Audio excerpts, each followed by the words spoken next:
नमस्ते, हमारे साप्ताहिक कार्यक्रम प्रोफेसर अमित दुबे के साथ बातचीत में आपका स्वागत है। प्रोफेसर साहब, दो बड़ी घटनाएं मतलब जिसपे बहुत डिटेल में आपके से समझना चाहेंगे हम सब लोग। एक तो एसआईआर है बिहार का, उस पे करेंगे। सुप्रीम कोर्ट का अंतोगत्वा काफी हील हवाले के बाद वो ऑर्डर आ ही गया।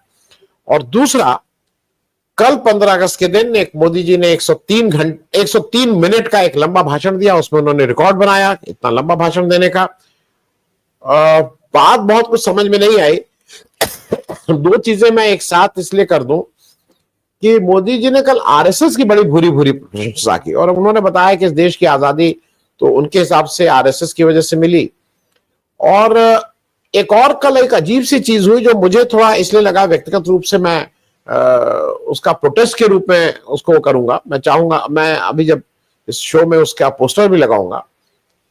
कल भारत सरकार के जो तेल मंत्रालय है उसकी तरफ से जो जो विज्ञापन जारी हुआ, उसपे 4 लोगों की फोटो थी। उसमें भगत सिंह की फोटो थी, उसमें सुभाष चंद्र बोस की फोटो थी, गांधी जी की फोटो थी, और सबसे ऊपर मतलब लाल किले की फोटो थी। लाल किले और भारत के झंडे से ऊपर सावरकर जी की फोटो थी। अब मतलब मुझे ऐसा लगता है कि या तो भाई आप गांधी की फोटो भी हटा देते, सुभाष बाबू की भी हटा देते, भगत सिंह की भी हटा देते, केवल सावरकर की फोटो रखते, क्या दिक्कत?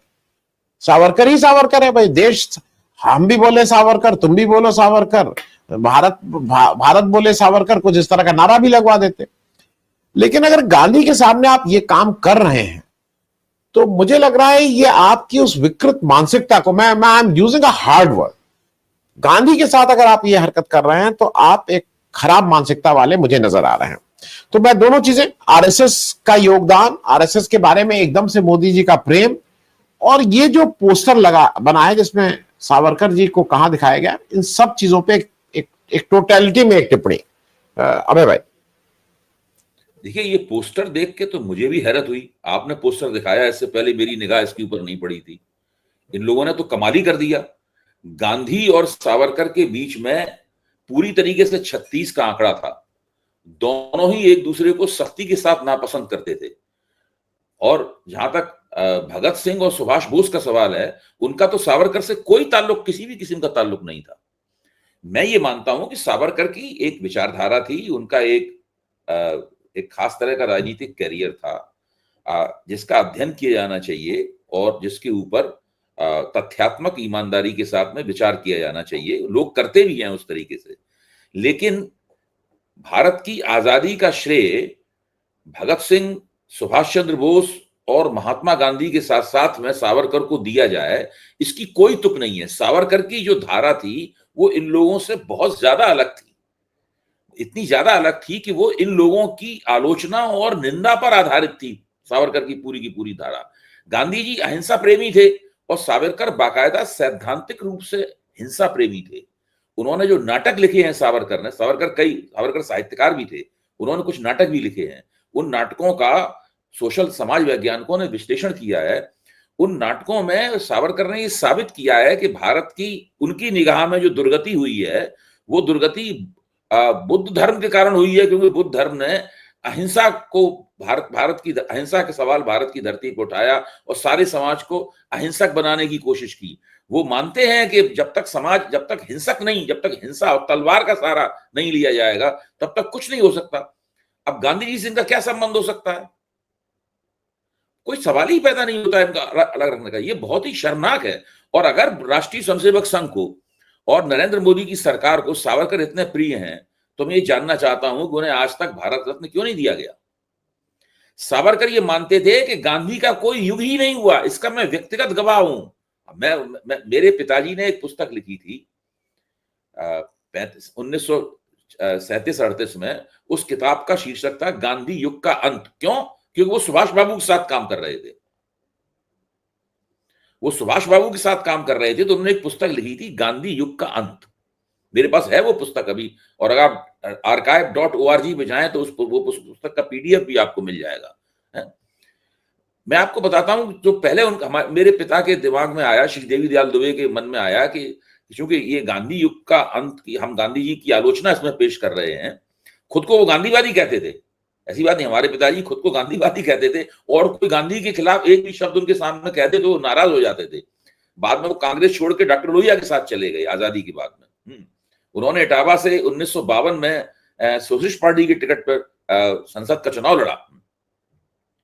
तो मैं ये कहना चाहता हूं कि जब वो सावरकर के पास गए कि आप इसकी भूमिका लिख दीजिए, सावरकर बुद्धिजीवी भी थे, तो सावरकर ने कहा कि इसका शीर्षक बदलिए आप। तो उन्होंने क्यों कि गांधी युग का, गांधी का तो कोई युग था ही नहीं, तो आप ये शीर्षक कैसे रख सकते हैं? तो मेरे पिताजी ने मना कर दिया कि नहीं, मैं इसका शीर्षक नहीं बदलूंगा, और वहां से वो चले आए। मतलब सावरकर गांधी के प्रति उनके मन में जो नफरत थी वो इस हद तक थी। बाद में वो गांधी की हत्या के मुकदमे में अभियुक्त बने। हालांकि उन्होंने अपना मुकदमा खुद लड़ा सावरकर ने, और उस मुकदमे में उनके खिलाफ अपराध साबित नहीं हुआ, लेकिन जो उस पूरे मुकदमे की आप कार्रवाई वगैरह देखिए, उसमें अदालती फैसला जो भी रहा हो, लेकिन साफ लगता है कि देश में जो इकोसिस्टम बनाया था राष्ट्रीय स्वयंसेवक संघ ने और सावरकर जैसे लोगों ने, बालकृष्ण मुंजे जैसे लोगों ने, जो पूरा एक नैरेटिव उन्होंने एक इकोसिस्टम बनाया था। नाथूराम गॉडसे गांधी जी का हत्यारा केवल उस इकोसिस्टम में ही पल बढ़ के बड़ा हो सकता था। वो इकोसिस्टम की देन था। भले ही उनके खिलाफ हत्या का आरोप साबित हुआ हो या ना हुआ हो, हत्या की साजिश का आरोप साबित हुआ हो या ना हुआ हो, तो जिस व्यक्ति की सावरकर द्वारा बनाए गए इकोसिस्टम ने गांधी जी के हत्यारे का उत्पादन किया, और आप उसी को गांधी जी के साथ रख रहे हैं।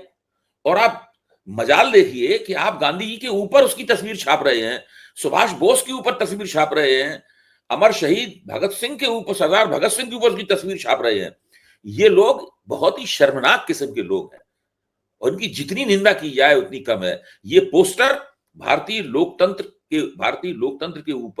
के ऊपर और मौजूदा सरकार के ऊपर एक बहुत बड़ा धब्बा है। ये इतिहास में एक बहुत बड़े बदनुमा दाग के तौर पर जाएगा ये पोस्टर। अब मैं, जो मुख्य बात है, जो कल मोदी जी का भाषण है, उसको कई अलग अलग ढंग से लोग इंटरप्रेट कर रहे हैं कि वो आरएसएस को की खुशामदी में भाषण दिए, कि आरएसएस को इस देश के ऊपर एक बार एस्टैब्लिश कर देना चाहते हैं कि आरएसएस ने सारी स्वतंत्रता, मतलब ये उस भाषण का मतलब क्या था, वो क्या मैसेज देना चाह रहे थे मोदी जी? देखिए, मोदी जी के प्रधानमंत्री के तौर पर उनका जो राजनीतिक करियर है उसको मैं दो हिस्सों में बांट के देखता हूं।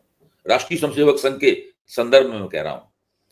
पहला हिस्सा वो है जहां वो पूरी कोशिश करते नजर आते हैं कि संघ को वो केंद्र में ना आने दें, संघ से राष्ट्रीय मंच छीन लें, और लगातार हर चीज का श्रेय स्वयं लें। ये पहले 10 साल में मोदी जी ने ये जम के किया। आपको ध्यान होगा, जैसे ही मोदी जी प्रधानमंत्री बने 2014 में, पता नहीं किस तिकड़म से मोहन भागवत को दूरदर्शन के ऊपर राष्ट्र के नाम संदेश प्रसारित करने का मौका मिल गया, और उन्होंने दूरदर्शन पर राष्ट्र के नाम संदेश दिया।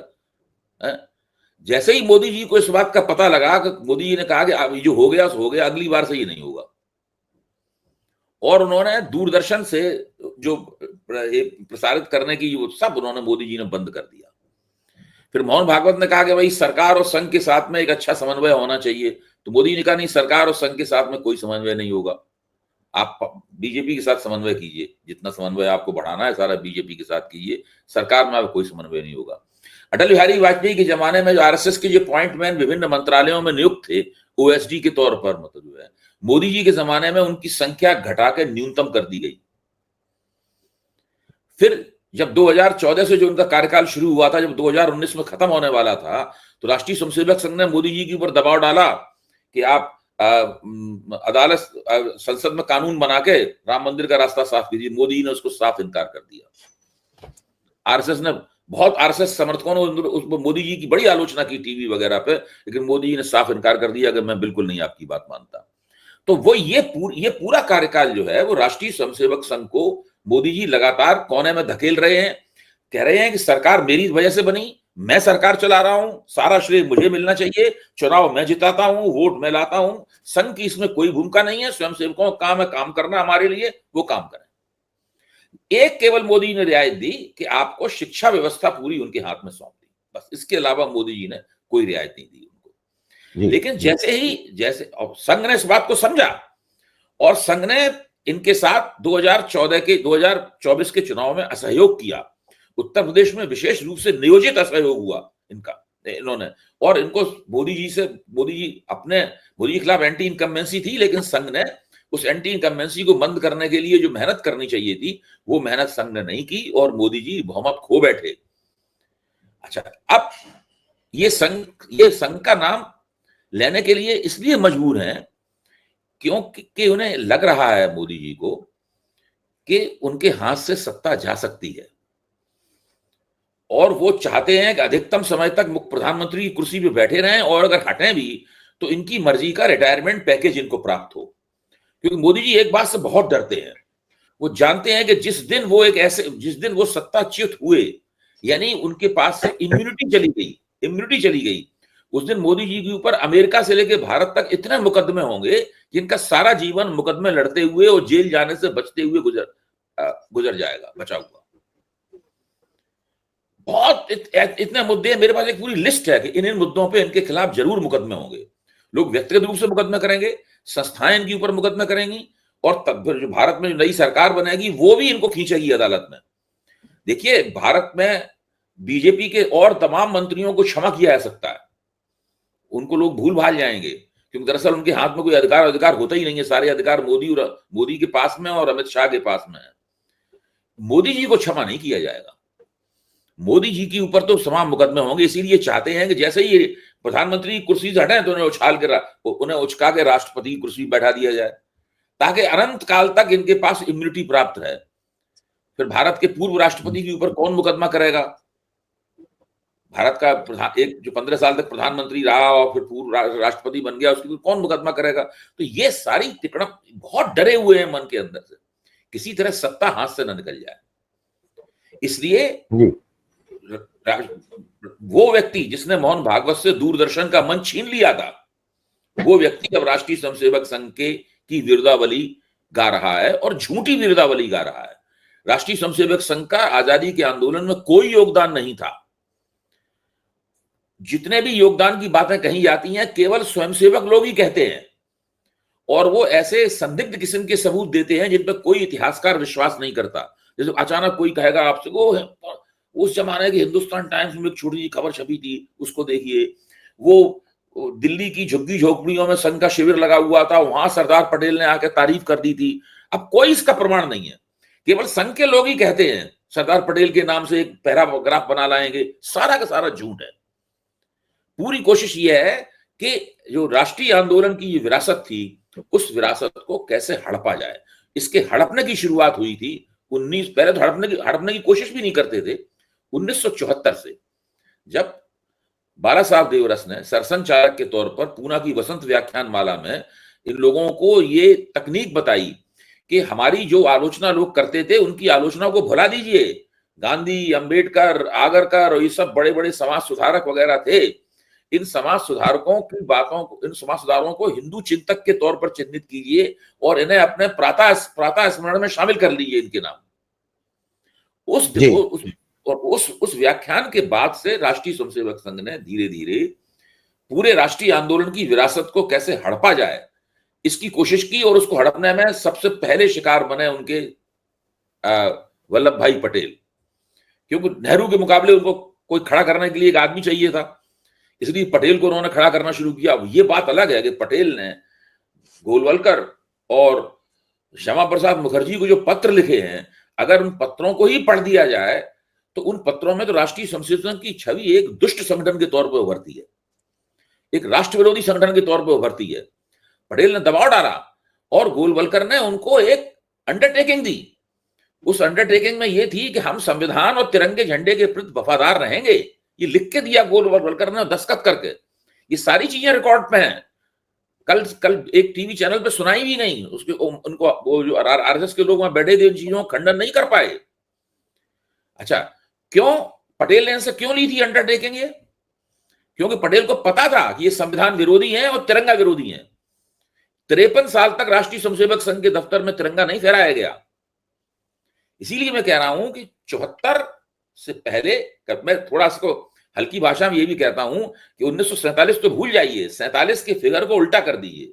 7 को आगे कर दीजिए और 4 को पीछे कर दीजिए तो 47 74 में बदल जाता है। 74 से ही इन लोगों ने अपने आप को बदलना शुरू किया। उसमें इनको समय भी बहुत लगा। इनकी तिकड़म यह है कि ये चाहते हैं कि आज का जो संघ है, जो संविधान की पूजा करता है, तिरंगा फहराता है, सब राष्ट्रीय कार्यक्रमों में भाग लेता है, ये साबित करें कि विजयदशमी के दिन जो स्थापित हुआ था 1925 में, संघ शुरू से ऐसा कर रहा है। ये इनकी तिकड़म है और झांसे में कोई आने वाला है नहीं। जी जी। मैं अबे भाई एक और चीज, कल मोदी जी ने बड़ा वो जाहिर की, बड़ी चिंता जाहिर की कि जीएसटी बहुत हो गया है इस देश में, जीएसटी। और फिर वो मालूम नहीं किसको बेवकूफ बनाते हैं। फिर कहे 8 साल पहले जीएसटी करके कितना आसान टैक्स सिस्टम हो गया था, जीएसटी ज्यादा हो गया है और अब वो डबल तोहफा देने जा रहा है। आपको कभी कभी लगता नहीं कि ये मतलब बेवकूफ बनाने की एक हद होती है। जब आप कभी डिस्काउंट बजाइए तो 1 खरीदिए 2 फ्री, 70% डिस्काउंट, वो सब दाम बढ़ा के फिर डिस्काउंट करते हैं। तो मोदी जी पहले जीएसटी बढ़ा दो, फिर कम करके कहो देखो देखो क्या राहत दी।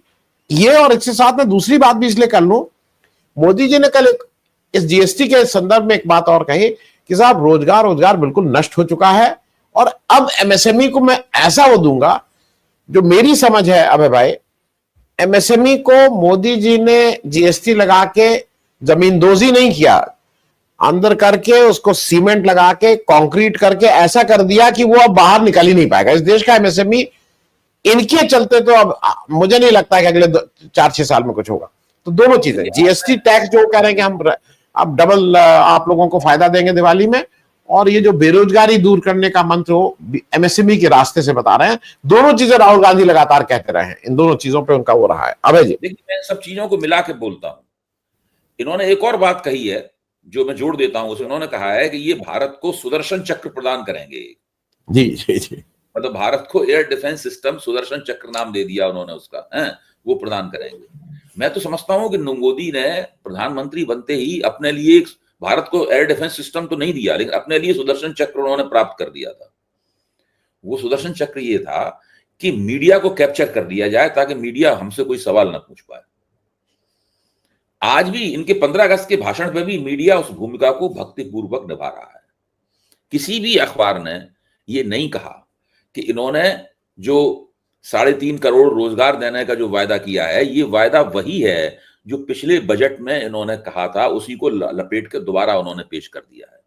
भाई बजट में क्या योजना उन्होंने की थी कि जिस व्यक्ति को प्राइवेट सेक्टर में पहला रोजगार मिलेगा उसकी तनख्वाह का एक हिस्सा ये सब्सिडी के तौर पे देंगे पहले महीने या दो, जो भी इन्होंने सब्सिडी घोषित की थी। हम लोगों ने तो उसकी आलोचना की थी, भाई प्राइवेट सेक्टर रोजगार देगा क्यों आपको? प्राइवेट सेक्टर तब रोजगार देगा जब प्राइवेट सेक्टर नई फैक्ट्री लगाएगा, नया निवेश करेगा। ना तो वो नया निवेश कर रहा है, ना नई फैक्ट्री लगा रहा है। तो इसीलिए प्राइवेट सेक्टर ने तब से लेके अब तक कोई रोजगार नहीं दिया। उसी बात को ये कह दिया, दोबारा कह रहे हैं इस बात को। देखिए, झूठ बोलने की, लोगों को झांसा देने की ये एक हद है। और सबसे बुरी बात यह है कि मीडिया इस बात को नहीं पूछता है। अच्छा, आपको मोदी जी इस तरह भाषण देते हैं जैसे कि वो कल हुए हो प्रधानमंत्री, पहला भाषण दे रहे हो, सारे वायदे उनके नए हों। आप सोचिए, ये जो गलत जीएसटी है जिसने सारे देश के ऊपर एक बोझ डाल दिया है, हर व्यक्ति के ऊपर, इसको राहुल गांधी गब्बर सिंह टैक्स कहते हैं। ये किसकी देन है? ये आनंद वर्धन और अभय कुमार दुबे की देन है। ये मोदी जी की देन है। मोदी जी पिछले 7-8 साल से मुतबातिर इस जीएसटी को लोगों के ऊपर सवार किए हुए हैं। अभी भी इन्होंने तय नहीं कर पाया कि जीएसटी में रिफॉर्म कैसा होगा। वायदा कर रहे हैं कि रिफॉर्म करेंगे। देखिए, ये रिफॉर्म हो नहीं गया है। ये वायदा कर रहे हैं कि रिफॉर्म करेंगे। ये वायदा कर रहे हैं कि एक एयर डिफेंस सिस्टम भारत को देंगे। ये वायदा कर रहे हैं कि आपको ये रोजगार देंगे। ये वायदा कर रहे हैं कि एमएसएमई को दुरुस्त करेंगे। ये बिल्कुल इस तरह बोल रहे हैं जैसे कि उन्होंने अभी पहली बार शपथ ली हो प्रधानमंत्री पद की। इनको तो ये बताना चाहिए था कि 11 साल में हमने क्या क्या किया। अच्छा, कुछ झूठों का धीरे धीरे करके पर्दाफाश हो रहा है। उन्होंने इलेक्ट्रॉनिक चिप की बात कही। कांग्रेस की तरफ से मैंने बयान पढ़ रहा था, वो कह रहे थे कि भाई जिस चिप की वो तो सन 84 से काम हो रहा है वहां पे, मोदी क्लेम कर रहे हैं कि इनकी वजह से हुआ है वो। तो ये सब जो उन्होंने एक विश्व भारत के प्रधानमंत्रियों में सबसे लंबा भाषण लाल किले की प्राचीर से इन्होंने दिया। ये दो कामों में माहिर हैं, एक तो भाषण देने में, इसमें कोई शक की बात नहीं, भाषण देते हुए थकते नहीं है। मेरे ख्याल से जिस दिन ये भाषण देने जाते होंगे उस दिन थोड़ी सी इनकी ऊर्जा भी बढ़ जाती होगी, क्योंकि यही एकमात्र काम है जो बहुत बढ़िया तरीके से करते हैं। दूसरे, अपने भाषणों के जरिए झूठी घोषणाएं करके, एक ऐसे आंकड़े पेश करके जिन आंकड़ों पे कोई सवालिया निशान नहीं लगाएगा, ये एक गुलाबी नैरेटिव बनाते हैं। आज व्यंग सवेरे मैंने एक सुना कि भाई इन्होंने कहा कि आत्मनिर्भर भारत बनाएंगे। कब से ये कह रहे हैं आत्मनिर्भर भारत बनाएंगे? मतलब ये आज से कह रहे हैं आत्मनिर्भर बनाएंगे? इनका आत्मनिर्भर भारत का एक व्यंग्यात्मक टिप्पणी मुझे सवेरे सवेरे सुनने को मिली कि इनके आत्मनिर्भर भारत का मतलब है सब भारतीयों से कह रहे हैं कि आप खुद जिम्मेदार हैं अपनी जिंदगी के लिए, मैं जिम्मेदार नहीं हूं, आप आत्मनिर्भर बनिए। मतलब ये स्थिति है इनकी। इसकी अच्छा, कितने ये मिशन घोषित कर चुके हैं, जल जीवन मिशन, ये मिशन, वो मिशन। इस बार भी इन्होंने कुछ मिशन घोषित कर दिए हैं। इसका किसी ने आज तक ऑडिट नहीं किया कि इन्होंने पिछले जो मिशन घोषित किए थे उन मिशनों का क्या हुआ। अच्छा, पिछली बार 15 अगस्त के ऊपर इन्होंने कितने हजार करोड़ के निवेश की बात कही थी इन्होंने, इस बार वो आंकड़ा गायब हो गया। क्या उतना निवेश हो गया? किसी ने पूछा ही नहीं भाई, पिछली बार जो आपने इतना लंबा चौड़ा आंकड़ा दिया था, जो बहुत ही चमत्कारिक और भव्य आंकड़ा लग रहा था, वो आंकड़ा कहां चला गया? ये काम होता है मीडिया का, ये काम होता है आलोचनात्मक मानस का, जो पत्रकार में होना ही चाहिए, वरना वो पत्रकार नहीं है, वरना वो सरकारी एजेंट है। जी जी, मैं जरा ऐसे लोगों का नाम दिया है जिन्होंने अपना आलोचनात्मक मानस जो है बेच खाया है सरकार के हाथों। जी, मैं अभी भाई क्योंकि वो इन सबसे मेरे हिसाब से बहुत इंपॉर्टेंट मुद्दा है, इसमें कोई दो राय नहीं कि जब भाजपा के ने जब 400 पार का नारा दिया था, तो मन में तो ये था ही कि अगर 400 पार आ जाएंगे तो इस देश के संविधान को बदल के हम अपने हिसाब से जैसे चलाना चाहते हैं, इसमें कहीं कोई दो राय नहीं, उनके सारे लोगों ने ये कहा था। लेकिन तब इस देश के आम नागरिक ने उनके 400 पार के नारे को पूरा नहीं होने दिया, 240 पे कम करके सीटें दी कि संविधान नहीं बदल सकते हो। अब एक नया काम ये किए हैं, जो एसआईआर वाला मामला है, जिसमें ये बिहार में 65 लाख लोगों को मतदाता सूची से नाम गायब कर दिए हैं, और जिसको मुश्किल कम से कम सुप्रीम कोर्ट ने उसको फिर कहा है कि इसको आप अपलोड करिए, जो ये अपलोड नहीं कर रहे थे। सुप्रीम कोर्ट के बार बार कहने के बाद भी, बड़े ना नुकुर के बाद भी, ऐसी उम्मीद है कि वो 19 तारीख तक अपलोड हो जाएगा। मैं इस पे इसलिए आपसे ये पूछ रहा हूं कि ये भी एक तरह का वहां पे संविधान बदलना चाहते थे, यहां पे वोट के माध्यम से ये संविधान के कुछ चीजों की चोरी करना चाह रहे हैं, लोकतंत्र को ही चुरा लेना चाह रहे हैं। क्योंकि ये एक इंपॉर्टेंट चीज है, एसआईआर का मतलब आपका नाम अगर उससे नहीं तो आपकी नागरिकता भी प्रश्न के घेरे में आ जा रही है, लार्जर इश्यूज है। मैं इस पे थोड़ी एक आपकी टिप्पणी चाहूंगा कि जो एसआईआर का पूरा मामला हुआ है, मेरे हिसाब से तो इसको निरस्त करना चाहिए।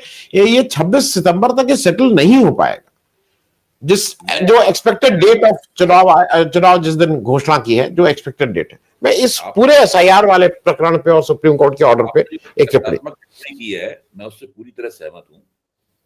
एसआईआर का जो कानूनी पहलू है उसके ऊपर कई विशेषज्ञों ने काम किया है, और वो लोग इस बारे में एक मत हैं कि एसआईआर करना एक कानूनी प्रक्रिया का फलितार्थ नहीं है। एसआईआर को कानून के जरिए प्रमाणित नहीं किया सकता कि चुनाव आयोग को इस बात का हक है कि वो इस तरह का एसआईआर आयोजित करें, एक स्पेशल इंटेंसिव रिवीजन आयोजित करें। इसीलिए कुछ लोगों ने ये कहा है कि स्पेशल इंटेंसिव रिवीजन नहीं है, बल्कि स्पेशल इंटेंसिव रिमूवल है। ये वोटों को निकालने की प्रक्रिया है। पहले बात बड़े पैमाने पर वोटों को निकाला जाएगा। पहले चरण में ही उन्होंने 65,64,000 वोट निकाल दिए।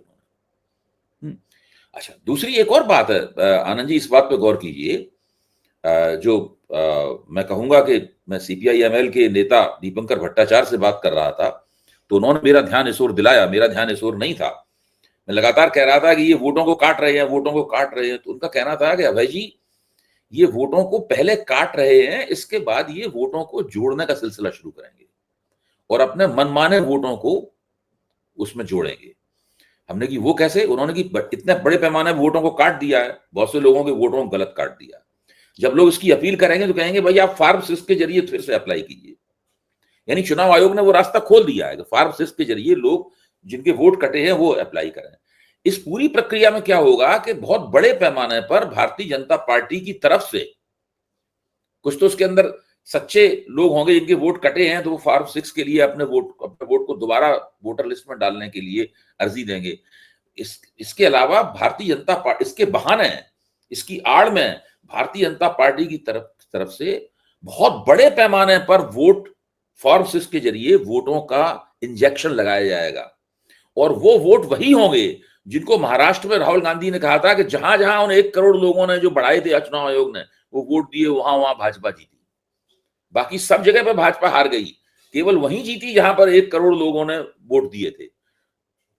वहां के जो महाविकास अघाड़ी है उसको उतने ही वोट मिले, इतने लोकसभा में मिले थे, लेकिन भाजपा के वोट बढ़ गए क्योंकि वो 1 करोड़ लोगों के वोटों का उनको सहयोग मिला। यही काम वो बिहार में करना चाहते हैं और यही एसआईआर का मकसद है। वो इस तरह के वोटरों की एक टोली बनाना चाहते हैं जो कि भारतीय जनता पार्टी के लिए प्रतिबद्ध हो और वो चुनाव में भाजपा को जाके वोट दे।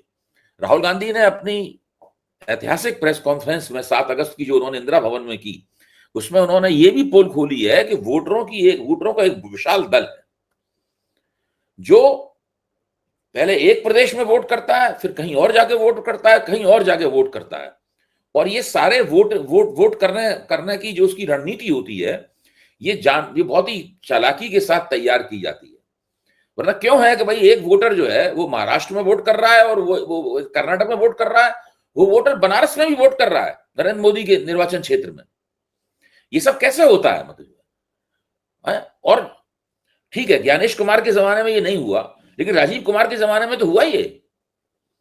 राजीव कुमार जी क्यों चुनाव आयुक्त के तौर पे, भाई ओपी रावत साहब कितना बोल रहे हैं। ओपी रावत साहब पूर्व चुनाव आयुक्त हैं, उन्होंने तो चुनाव आयोग के कपड़े उतार दिए कल परसों। सुप्रीम कोर्ट का जब फैसला आया तो उन्होंने कहा कि सुकुमार सेन के जमाने से, चुनाव आयुक्त थे जो, सुकुमार सेन के जमाने से ऐसा कभी नहीं हुआ कि आरोप लगा और चुनाव आयोग ने उसकी जांच ना की हो और जांच का परिणाम जो है वो पब्लिक डोमेन में न डाला हो। वो कहते हैं पता नहीं इस बार चुनाव आयोग ऐसा क्यों नहीं कर रहा है। अब उन्होंने उम्मीद जताई है कि शायद सुप्रीम कोर्ट के इस आदेश के बाद से चुनाव आयोग, ये परिस्थिति कुछ ठीक हो और चुनाव आयोग अपना वो कर्तव्य पूरा करे जिस कर्तव्य के लिए उन्हें रखा गया है। अब योगेंद्र यादव ने बहुत विस्तार से ही समझाया है, योगेंद्र यादव ने इसमें बहुत जबरदस्त काम किया है। जितनी मेहनत संकल्प के साथ में बुद्धि लगाकर आंकड़ों की सर्वे करके योगेंद्र यादव उनके साथियों ने किया, उतना काम किसी ने नहीं किया एसआईआर के खिलाफ। योगेंद्र यादव ने वो पक्षकार बन गए, वो 2 वोटर लेकर सुप्रीम कोर्ट में पहुंचे, उन्होंने कहा ये जिन्ना है तो, और फिर चुनाव आयोग के वकील ने कहा नहीं इनको नहीं पेश किया सकता, ये ड्रामेबाजी कर रहे हैं, तो जजों ने कहा नहीं भाई इनको बात करने दो अपनी। फिर योगेंद्र यादव ने अपना पूरा विश्लेषण सामने रखा, जजों ने उनको बधाई भी दी उस विश्लेषण के ऊपर। फिर चुनाव योगेंद्र यादव ने विस्तार से बताया है एक वीडियो में कि क्या क्या कलाबाजियां चुनाव आयोग के वकील वहां पर खा रहे थे और किस किस तरह के उन्होंने तर्क दिए, उनका मुकाबला किस किस तरीके से अदालत के अंदर किया गया। योगेंद्र जी को विश्वास है, ओपी रावत साहब को विश्वास है और उनके कहने से हम भी विश्वास कर लेते हैं फिलहाल कि जो सुप्रीम कोर्ट का दूसरा उसके फैसले का जो दूसरा हिस्सा होगा वो उन लोगों के बारे में होगा जो 64,65,000 की संख्या से बचे हुए 7 करोड़ कुछ वोटर बचे हुए, उनके बारे में फैसला होगा। तब हमें पता चलेगा कि वास्तव में इस एसआईआर का भविष्य क्या है। मैं तो बिल्कुल सहमत हूं इसको खारिज कर दिया जाना चाहिए, लेकिन जाहिर है कि चुनाव आयोग इस तरह खारिज नहीं कर रहा है। लेकिन मुझे, देखिए मैं साफ कह दूं, मुझे उम्मीद नहीं थी कि चुनाव आयोग ये फैसला देगा जो अंतरिम आदेश दिया, मुझे व्यक्तिगत रूप से उम्मीद नहीं थी। अच्छा, और चुनाव आयोग की जो टिप्पणियां थी वो टिप्पणियां भी दरअसल इस ओर इशारा कर रही थी कि ये मामला कहीं और जा रहा है, वहां जा रहा है जहां पे देश का लोकतंत्र और ज्यादा खतरे में पड़ जाएगा। लेकिन कुछ इस लोकतंत्र की खुशकिस्मती है, इसको योगेंद्र यादव कहते हैं कि चुनाव आयोग, सुप्रीम कोर्ट थर्ड एम्पायर की तरह हस्तक्षेप कर रहा है इसमें। वो एक तीसरे एम्पायर के जो फील्ड पे एम्पायर है वो मिल गया है टीम के साथ एक, तो अभी तीसरा एम्पायर चाहिए, तो तीसरा एम्पायर ऊपर से निगरानी रखने करेगा चुनाव आयोग ने ये भी कहा है कि भाई आप ये जो हमने आदेश दिया है, आप हमें बताइए कि इसका अनुपालन जो है पूरा हुआ कि नहीं हुआ, इसकी हमें रिपोर्ट दीजिए आप। जी जी। अच्छा, विपक्ष ने जो मांगे की थी लगभग चुनाव, विपक्ष ने जो मांगे की थी अपने पहले अंतरिम आदेश में, लगभग सुप्रीम कोर्ट ने उन मांगों को मान लिया है। चुनाव आयोग ने यह भी कहा है कि आप डिजिटल दीजिए ताकि एपिक नंबर से वो उनको ढूंढा जा सके नामों को। तो सारी विपक्ष की मांगे सारी मान ली गई हैं, तो ये एक बहुत जबरदस्त जीत है। लेकिन अभी भी मैं कहूंगा कि ये आधी जीत है, आधी भी नहीं, आधे से भी कम जीत है। बाकी सब आगे क्या होगा ये देखना पड़ेगा। इस बीच में विपक्ष को आंदोलनकारी दबाव बनाए रखना होगा, संघर्ष करते रहना होगा, जद्दोजहद चलाते रहनी होगी। मैं नहीं मानता हूं कि विपक्ष अपने सारे अंडे जो है चुनाव आयोग की, सुप्रीम कोर्ट की टोकरी में रखे हैं। उससे निराशा भी हो सकती है। सुप्रीम कोर्ट के प्रति सम्मान जाहिर करते हुए मैं कह रहा हूं अच्छा होगा वो जिस तरह से उन्होंने अभी अंतरिम आदेश दिया है, दूसरा आदेश भी इसी की परंपरा, इसी से जो रुझान बना है उस रुझान में हो। लेकिन मैं कुछ नहीं कह सकता। I am keeping my fingers crossed. मैं अबे भाई चलते चलते एक बहुत ही संक्षेप में कमेंट और मैं अपना एक व्यू पॉइंट दे दूं। आप जैसे आपके लिए था, मेरे लिए भी अप्रत्याशित था ये फैसला। और मैं लेकिन 3 बातें कह दूं, हम लोग, मैं कम से कम 3 बार पूरे तौर से गलत साबित हुआ। चंद्रचूड़ साहब जब आए थे तो बड़ी उम्मीद हम में थी कि भाई आ गए, देखिए बढ़िया पढ़ा लिखा, बिल्कुल वो आया, घर में भी पिता भी चीफ जस्टिस ऑफ इंडिया, और क्या ये करेंगे। वो बाद में जब घंटी बजाने लगे मोदी जी के साथ तो सब उन्होंने सत्यानाश कर दिया। दूसरे, जब गवई साहब आए तब भी बड़ा था, ये तो बिल्कुल देखिए हम इनके पिताजी इतने बड़े सोशल जस्टिस के फाइटर, और ये जब मंत्री जी के साथ प्राइवेट प्लेन में जाके उड़ के घूमने लगे तो इन्होंने भी चौपट कर दिया। जस्टिस सूर्यकांत के पास हमारा भाई पूर्वाग्रह था, हमें था कि ये व्यक्ति तो पूरी तरह से उधर है, ये तो कुछ नहीं करेंगे। और उन्होंने ये एक सरप्राइज गुगली डाल दी। अब ये गुगली क्यों डाली, इसका देहत क्या है, मैं अंतिम प्रश्न गुगली पूछ ले रहा हूं। राहुल गांधी कल लाल किले नहीं गए। अब उसके अलग अलग वो है, बीजेपी लग गई कि राष्ट्रद्रोही, देखा गए नहीं ये तो। लेकिन एक ये है कि राहुल गांधी ने क्या ये संकेत दिया है कि ये चोरी के वोट से बने हुए मोदी जो साहब कह रहे हैं को के उसमें उन्होंने अपना एक सांकेतिक वो दर्ज किया है कि आप चोरी के वोट से बने हुए प्रधानमंत्री। नहीं बिल्कुल वो उसका संदेश बिल्कुल स्पष्ट है। देखिए वो क्लिप भी वायरल हो रहा है कि पानी बरस रहा है और राहुल गांधी कांग्रेस के दफ्तर में जनगण मन सुन रहे हैं, झंडारोहण 15 अगस्त मना रहे हैं वहां पर। वो बिल्कुल स्पष्ट है अपने आप में, है कि नहीं। और ये भी उन्होंने ठीक किया कि भाई ये चोरी के वोटों से बना हुआ प्रधानमंत्री है, हम इसको प्रधानमंत्री की हैसियत क्यों अपनी तरफ से दें, इसलिए वो नहीं गए वहां पे। ठीक किया, वो सब वक्त उनके लिए वक्त की बर्बादी होती, उन्होंने अपने समय का सदुपयोग किया। जहां तक स्वतंत्रता दिवस मनाने की बात है, वो अपने पार्टी के दफ्तर में उन्होंने मनाया स्वतंत्रता दिवस। पानी बरस रहा है, राहुल गांधी उसमें खड़े हुए भीग रहे हैं और जनगण मन चल रहा है। आप उस दृश्य को देखिए, वो दृश्य प्रेरणादायक है। प्रधानमंत्री जो लाल किले की स्पीच से 2.25 घंटे में झूठ का जो पुलिंदा पेश कर रहे थे, उस पुलिंदे को सुनने का कोई मतलब नहीं था उसको। जी जी जी, थैंक यू सो मच, बहुत बहुत धन्यवाद भाई बातचीत करने के लिए, थैंक यू।